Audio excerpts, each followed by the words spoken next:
Halo Cucupers, apa kabar nih? Pasti baik-baik aja dong. Nah, kita udah masuk episode 3 nih. Terakhir di episode 2, Kepala Hong dan Hyunjin mulai makin akrab ya. Gimana ya kelanjutannya? Apakah bakal nimbul benih-benih cinta kah?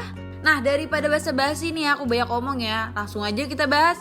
So, jangan lupa like, comment, share, and subscribe channel ini.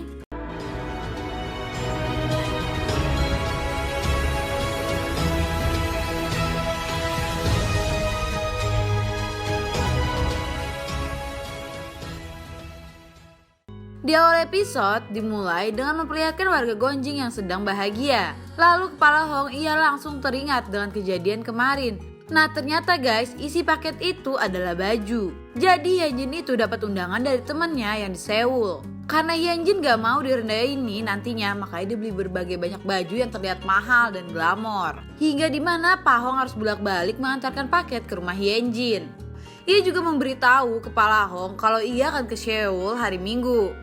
Di hari Minggunya ketika Hyunjin kelar makeup, ia pun keluar dari rumahnya nih karena bakalan mau berangkat. Ternyata nih di depan rumahnya ternyata ada Kepala Hong dan 3 nenek nih yang dari desa Gonjing. Dia ingin menebeng untuk ke Seoul untuk menemui cucunya, anaknya, dan menantunya. Saat di perjalanan terlihat muka Hyunjin sangat bete karena kehadiran mereka. Ya orang gue buru-buru nih tapi kenapa harus nganterin mereka dulu ya? Mungkin Hyunjin begitu. Salah satu nenek itu juga ada yang menanyai Hyunjin tentang keluarganya. Dan Hyunjin bilang bahwa ibunya telah meninggal. Saat sedang suasana canggung tiba-tiba ada mobil yang menyalip nih. Ini cukup membuat Hyunjin marah. Dan Hyunjin pun mengejar mobil itu. Dan dia pun menegurnya agar dia kalau bawa mobil hati-hati. Gak lama setelahnya salah satu nenek keberat buang air kecil nih yang membuat Hyunjin kesal karena harus berhenti terus. Setelah itu Hyunjin sedang berkumpul bersama teman-temannya. Teman-teman Hyunjin pada menyombongkan dirinya masing-masing dan mereka juga seperti menyudutkan Hyunjin nih karena Hyunjin membuka klinik di desa ya. Namun Hyunjin juga membalas percakapan mereka dengan elegan. Itu cukup membuat mereka sangat terdiam. Hyunjin juga sedikit menyombongkan diri dengan berkata bahwa ialah satu-satunya dokter di sana.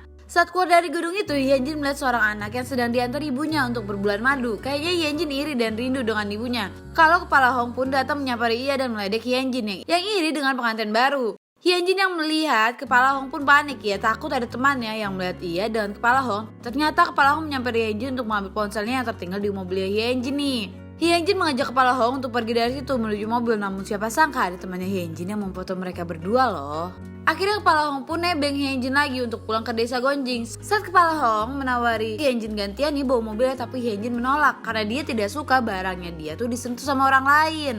Di perjalanan, Hyunjin memamerkan tentang kehidupannya di kota. Karena tidak ingin kalah, Kepala Hong juga memamerkan kehidupan di desa Gonjing dan kesederhanaannya. Ya namanya desa punya istimewanya tersendiri dong, dan kota juga punya istimewanya tersendiri. Di samping itu ada Pyo Miseon, desa Gonjing yang sedang bertemu dengan pasien pertama klinik giginya yang sedang bersama Ibu Yeo. Mereka sedang melihat sampah yang dibuang secara sembarangan. Jika dari gaya bicaranya, Pyo Miseo menyukai polisi itu. Malam harinya saat Hyunjin di kamarnya, ia mendapatkan pesan dari grup chat dengan teman-temannya nih.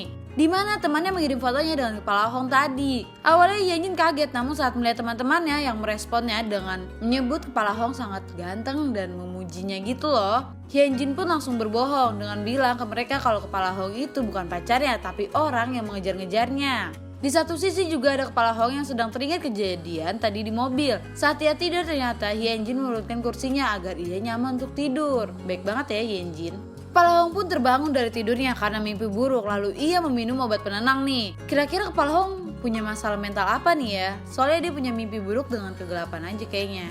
Kepala Hong dan Ibu Ye mendatangi kepala desa untuk menagih pemasangan CCTV yang sudah diajukan beberapa bulan yang lalu, namun tidak direspon. Mereka mengancam kepala desa dengan membawa sampah-sampah itu ke dalam kantor desa. Kepala desa pun mengiyakan untuk mengajukannya lagi ke kantor wali kota nih, biar disetujui pemasangan CCTV. Di klinik giginya Hyunjin, Pyo Miseo sedang berdandan dan membuat Hyunjin heran. Ternyata Pyo Miseo berdandan karena pasien polisi itu akan datang ke klinik lagi nih. Di rumah Ibu Yeo sedang merayakan ulang tahun anaknya dan mantan suaminya datang. Terdapat debatan antara Ibu Yeo dan mantan suaminya itu tuh, yang membuat anaknya kesal dan meminta untuk tidak merayakannya lagi tahun depan. Besoknya Kepala Hong datang ke klinik gigi Hyunjin dengan menggendong Nenek Gamri nih. Setelah diperiksa, Nenek Gamri tidak mau dirawat dan menolak untuk dipasangkan implan di giginya. Ia terlihat memilih untuk dicabut giginya. Menurut Hyunjin terlalu beresiko jika mencabut giginya ini nih, karena kesal dengan Nenek Gamri berkata tidak sopan yang membuat Nenek Gamri pulang. Karena perkataannya, Hyunjin kepada Nenek Gamri, kepala Hong pun marah kepada Hyunjin dan mereka pun berdebat. Karena ingin Nenek Gamri sembuh, kepala Hong pun akhirnya mengumpulkan uang untuk perawatan gigi nenek nih. Saat kepala Hong memberi uangnya kepada Nenek Gamri, ia malah diguyur air dan diusir oleh Nenek Gamri. Malam harinya kepala Hong pun menelpon Hyunjin untuk menemuinya di pinggir laut. Saat di pinggir laut, mereka pun akhirnya berdebat lagi karena pendapat mereka yang berbeda. Yang ternyata karena dahulu ibunya yang suka menyimpan rasa sakitnya sendiri yang membuatnya menjadi meninggal dunia. Mungkin itu cukup jadi trauma ya buat Hyunjin. Besoknya kepala Hong kembali membujuk Nenek Gamri lagi untuk implan gigi dan mengasih kata-kata motivasi kepadanya yang membuat Nenek Gamri memikirkan kembali keputusannya nih. Saat Hyunjin sedang makan makanan laut, dia pun memikirkan betapa tidak enaknya dan sulitnya untuk makan makanan yang dia suka nih. Hyunjin pun akhirnya mengunjungi rumah Nenek Gamri. Saat sudah di depan rumah Nenek Gamri mengajak Hyunjin untuk makan di rumahnya. Ketika ia sedang memakan, Nenek Gamri menceritakan tentang kehidupannya hanya kepada Hyunjin. Sebelum Hyunjin pulang, ia mengutarakan dulu tujuan awal, sebenarnya yaitu membujuknya Nenek Gamri untuk memasang implan giginya dengan iming-iming membayarkan setengah harga nih. Ketika kepala Hong sedang memancing, ia menemukan pasangan sepatu Hyunjin yang di awal episode itu hilang terbawa arus laut nih.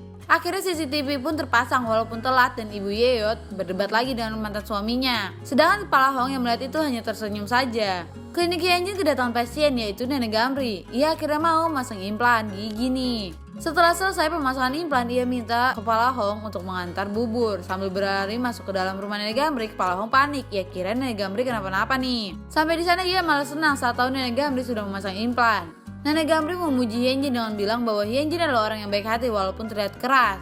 Malam harinya saat Hyunjin sedang keramas, tiba-tiba lampu mati. Ia pun menelpon Ibu Yeo meminta untuk mendatangkan orang untuk membenahinya nih. Ternyata kepala Hong lah yang datang nih. Ketika sudah dicek oleh kepala Hong, ternyata tak ada yang rusak dan menyuruh Hyunjin untuk menelpon perusahaan listrik. Karena Hyunjin sendirian, kepala Hong pun menawarkan untuk menemaninya. Ia pun langsung menawarkan kepala Hong es krim. Kepala Hong meminta maaf karena ucapan kasarnya dan salah dalam menilai Hyunjin. Kepala Hong pun pamit untuk pulang. Dapat pesan masuk di mana pesan itu dari kepala Hong yang menyuruhnya membuka tempat keriling. Saat Hyunjin membukanya, ia kaget karena melihat sepatunya menjadi sepasang. Hyunjin langsung lari keluar untuk menemui kepala Hong dan menanyakan di mana dia menemukan pasangan sepatu itu. Kepala Hong hanya menjawab di jalan sambil menggoes sepedanya nih. Hyunjin yang senang pun akhirnya memakai sepatu itu, lalu listrik pun langsung menyala. Nah Cucupers, gimana nih sama ending episode 3? Makin seru kan? Apalagi ditambah makin ada percikan cinta nih. Daripada makin penasaran, stay tune terus. Bye bye.